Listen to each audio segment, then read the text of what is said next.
So guys, आज की ये जो वीडियो है ना, ये इतनी ज़्यादा इम्पॉर्टेंट है कि अगर आप इसको नहीं देखेंगे तो शायद खुदा ना खास्ता आपकी या आपके किसी फैमिली मेम्बर की जान जा सकती है। कल रात जो इंसिडेंट हमारे साथ हुआ है, जो हमने फेस की है और जो हमने फील की है, हम लोगों ने बड़ा ज़रूरी समझा कि आज आप लोगों के सामने एग्जैक्टली पिक्चराइज़ की जाए जो चीज़ हमने देखी है। आप सबसे पहले वो वीडियो दिखाएं ना।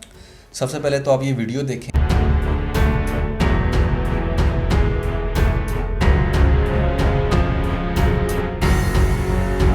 ये जो हमारे घर के अंदर लगा हुआ है और जो कि मेरे ख्याल से आप में से बहुत सारे लोगों के घर में ये लगा होगा, इसको बोलते हैं क्या? Instant geyser. इंस्टेंट गीज़र अभी मैंने बोला है तो बहुत सारे लोगों को पता चल गया होगा कि क्या हुआ है। और मेरे ख्याल से जो आप लोगों ने सुना हुआ है उससे भी कहीं ज़्यादा ख़तरनाक ये चीज़ है। और ये ऐसी चीज़ है, मतलब मैं ये कहूँगा कि ये एक प्लांटेड बॉम्ब है आपके घर और के ये अंदर। कल हमने रियलाइज़ किया कि Exactly. कितनी ख़तरनाक चीज़ है। सो क्या होता है ना कि मैं अंदर लैपटॉप में मैं रात में ही काम करते हैं, मैं एडिटिंग कर रहा था और अरीज एकदम से किचन के अंदर जाती है। आयरा का मिल्क बनाना होता है तो उसके लिए वाटर गर्म करने गई थी मैं। वो वाटर गर्म करना था तो फीडर धोने वाले थे। फीडर धोने के लिए मैंने जैसे गीज़र चलाया, पहली दफ़ा तो गीज़र सही से चल गया, लेकिन फिर एकदम से ऐसी आवाज़ आई जैसे प्रेशर में गैस निकलती है। मैंने फ़ौरन से गीज़र को बंद किया। फिर मैंने दोबारा से ऑन किया कि शायद मेरा वहम हो सकता है। जब दोबारा से गीज़र ऑन किया, मतलब कि टैप ऑन की मैंने, तो फिर से प्रेशर की आवाज़ आई जैसे प्रेशर में गैस निकलती है। डर के बंद कर दिया। इतनी तेज़ घर में स्मेल हो गई, मैं फ़ौरन नुमान को बताने आई पूरे घर में ऐसी स्मेल हो गई थी कि आप यकीन माने, कि मैंने हम डर गए थे। ऑल ऑफ सडन फ़ौरन कि मैंने इमीडिएटली सबसे पहले मैं भागा हूँ। क्या किए मैंने? आपने स्विच ऑफ सारे मेन स्विच, सारे घर के जितने भी मेन यूपीएस स्विच, तक बंद कर दिया था सब हमने। कुछ मैंने बंद किया। अब ऐसा क्यों? क्योंकि अगर ये गैस थोड़ी देर तक सस्टेन करती, चूँकि हमारे जितने भी स्विच बोर्ड होते हैं ना, उनके इनसाइड स्पार्किंग हो रही होती है। वो माइनर सी स्पार्किंग होती है जो हमारे बल्ब्स को ऑन रखती है, हमारी लाइट्स को ऑन रखती है। तो वो उस स्पार्क से कहीं पूरे घर में धमाका ना हो जाए, क्योंकि ये जो इंस्टेंट गीज़र होते हैं ये इतना स्पीडीली गैस को सक करते हैं कि वो पूरे घर के अंदर चीज़ फैल जाती है अगर वहाँ पर कोई भी मेलफंक्शन हो जाए। जो पहले तो हम लोग कंफ्यूज थे कि ये गीज़र की गैस है या सिलेंडर की गैस है। अभी गीज़र और सिलेंडर की गैस में मैं आपको थोड़ा सा फ़र्क बता देता हूँ। बेसिकली जिस चीज़ से ये पानी को बहुत ज़्यादा तेज़ी से हीट करता है, वो इसके अंदर भी एक स्पेसिफिक एलिमेंट होता है। आई डोंट नो उसको क्या बोलते हैं।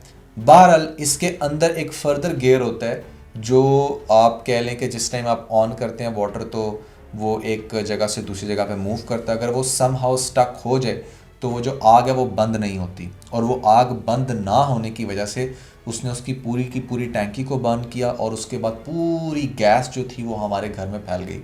और उसके बाद जो सबसे ज़्यादा डरा देने वाली चीज़ थी वो ये थी कि किसी भी लम्हे लग रहा था कि भाई आप देखें, आप पूरे घर में एक इतनी तेज़ स्मेल है कि आपको लग रहा था सर चकराने लग हाँ गया था जी, हमारा। वो जो आपको शायद आइडिया नहीं है कि जो नॉर्मल सुई गैस होती है ना, इससे भी ज़्यादा जो ख़तरनाक गैस होती है एलपीजी की, ये उससे भी ज़्यादा ख़तरनाक होती है, क्योंकि इसकी जो आग होती है वो ज़्यादा स्ट्रॉन्ग होती है। अब वो जब फैली थी तो हर सेकंड में एक ही दिमाग में चीज़ चल रही थी कि अब ब्लास्ट हुआ, अब ब्लास्ट हुआ। तकरीबन रात के 3 बजे का टाइम था और हमने अपने घर के सारे दरवाजे खोल दिए थे, हाँ। खिड़कियां खोल दी थी, पर्दे हटा दिए थे। बाहर इतनी फॉग थी ना, लेकिन फिर भी हमने सब कुछ खोल दिया था कि किसी भी तरह घर में जमा ना हो ये स्मेल, ये बाहर मैं निकले अभी घर से। आपको बताता हूँ बेसिकली कि आप इस चीज़ से बच कैसे सकते हैं, लेकिन पहले सुन लें कि हुआ क्या था। उसके बाद जब मैंने सारे स्विच लाइट्स वगैरह ऑफ कर दी तो फिर बड़ा हिम्मत करके मैंने रीच को मोबाइल पकड़ाया। इसको मैं कह रहा था कि तुम चली जाओ, लेकिन इसने कहा नहीं, मैं भी जाऊंगी साथ बल्कि ही। मैं तो नुमान को भी जाने से मना कर रही थी, बट सिक्योरिटी गार्ड फिर रहा था। मैं तो कह रही थी कि आप उसको बुला लो, उसके साथ आप जाओ। यूँ हमारा लॉन्ड्री में क्योंकि लगा हुआ है, वहीं पे हमारे सिलेंडर पड़े हैं। तो मैं तो नुमान को ये कह रही थी कि नहीं, बाहर से सिक्योरिटी गार्ड को बुला लो, उसके क्योंकि साथ अब जो जाओ, अगला खुद ना काम करना जाएगा। था इसके बाद वो ये काम करना था कि किसी तरीके से जाके मुझे सिलेंडर ऑफ करने थे, वो सिलेंडर जहाँ से गैस लीक हो रही थी। और हमारे घर में 2 बड़े बड़े सिलेंडर पड़े होते हैं, वो सिलेंडर ऐसे जो होते किचन हैं में यूज़ होते हैं। हाँ एग्जैक्टली, क्योंकि हमारा एक सिलेंडर 1-1.5 महीना निकाल जाता है, तो मैंने बैकअप के तौर पे एक बड़ा रखा होता है, गीज़र के साथ लगा हुआ है, एक बैकअप के तौर पे पड़ा हुआ है, और एक स्टोव के साथ लगा होता है। तो कलेक्टिवली 3 सिलेंडर्स थे वहाँ पे, और 3 सिलेंडर ऐसे थे कि मतलब आपने जो अक्सर एक सिलेंडर उस तरह का ब्लास्ट होते हुए सुना होगा तो वो अच्छा खासा तबाही मचा देता है। तो ये 3 सिलेंडर्स का सीन था, जिसमें से ऑब्वियसली लीक तो एक हो रहा था, बट इन केस कि अगर खुदा ना खास्ता वो ब्लास्ट होता तो उसने साथ अपने 2 मज़ीद सिलेंडर्स को लेकर जाना था, और पास ही किचन था। पता नहीं क्या तबाही होनी थी, वो तो खैर अलग चीज़ है।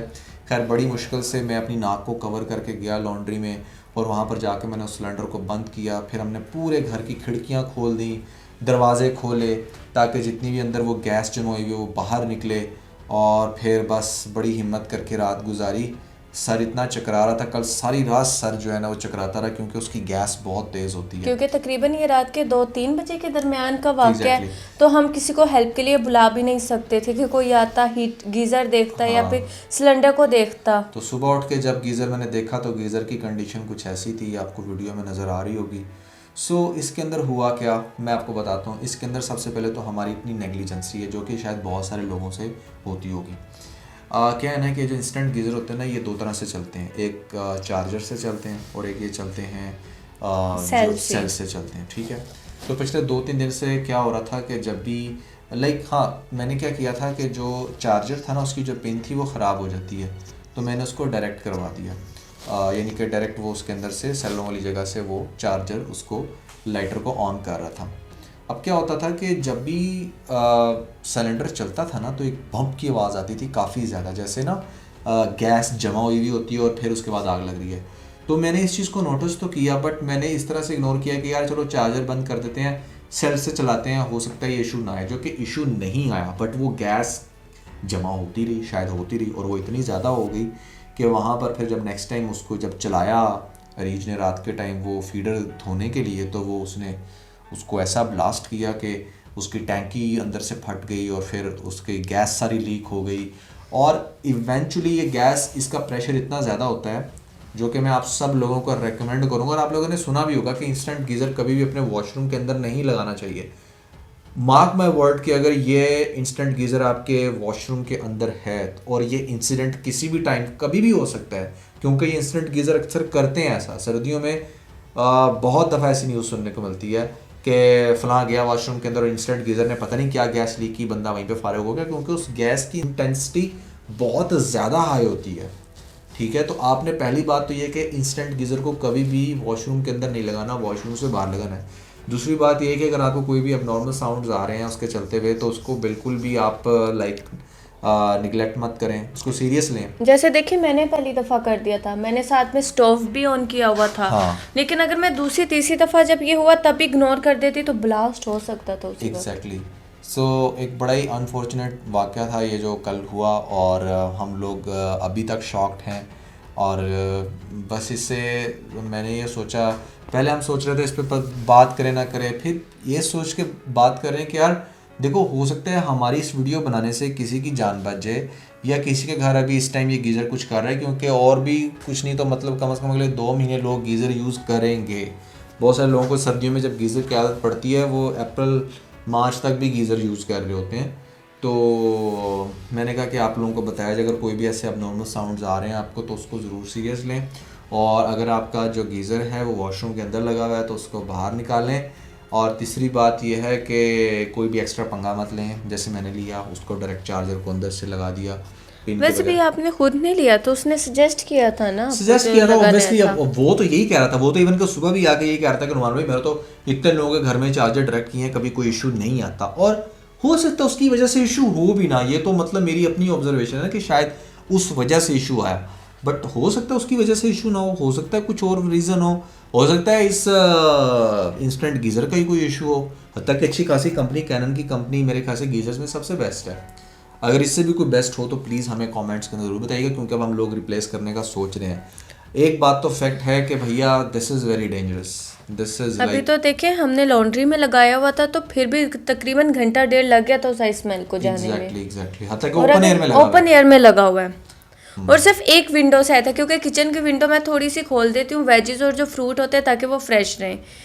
तो उधर से ही सारी स्मेल आई है, घर में, किचन में, वॉशरूम तक में इतनी स्मेल हो गई थी। सो गाइज़, ये वो सीन था जो हमारे साथ हुआ। हम लोगों ने सोचा कि आप लोगों के साथ ज़रूर शेयर करें, और अगर आप लोगों को लगता है कि वीडियो काफ़ी इंपॉर्टेंट है तो आपने इसको दूसरे लोगों तक ज़रूर शेयर करना है। इसके साथ में बहुत सारा ख्याल रखें। खुदा हाफिज़।